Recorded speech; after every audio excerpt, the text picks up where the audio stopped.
Zee 24 तास एक पाऊल पुढे। मुंबईत लोकलमधून पडल्याने 2 जणांचा मृत्यू झालाय तर 2 जण गंभीर जखमी झालेत।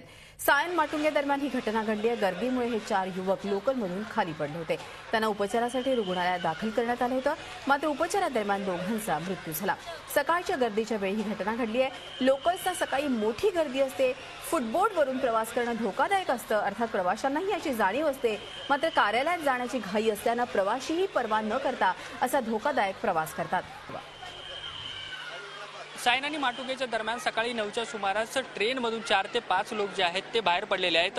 याच स्पॉटवर जे आहेत ते लोक पडलेले आहेत। गर्दीची वेळ होती आणि त्यातून 4 ते 5 लोक जे आहेत ते इथे पडलेले आहेत।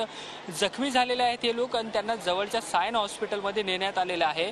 आणि आता नेमका हा प्रकार काय घडला याची पाहणी करतात आहे। रेल्वेचे अधिकारी असतील किंवा कर्मचारी वर्ग जो आहे तो पाहणी करतोय नेमकं या सगळ्या याच्यामध्ये काय घडलेलं। सकाळी 9ची वेळ होती, स्वाभाविक आहे गर्दीची वेळ होती। अनेक लोक जे आहेत ते आपल्या ऑफिसेससाठी जात असतात। मुंबईकडे जाणारी ही ट्रेन होती आणि त्याच वेळी 4 ते 5 लोक जे आहेत ते या स्पॉटवर पडलेले आहेत। धोबी तलावाच्या बाजूचा हा स्पॉट आहे आणि तिथे हे लोक पडले। त्यांना जवळच्या सायन हॉस्पिटलमध्ये नेण्यात आलेले आहे। जखमी झालेले आहेत, गंभीररित्या जखमी झालेले आहेत हे लोक।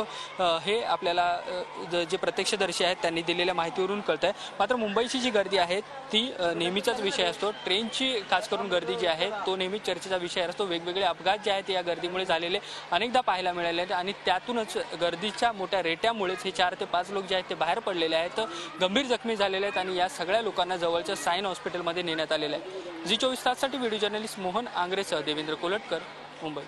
झी 24 तास एक पाऊल पुढे।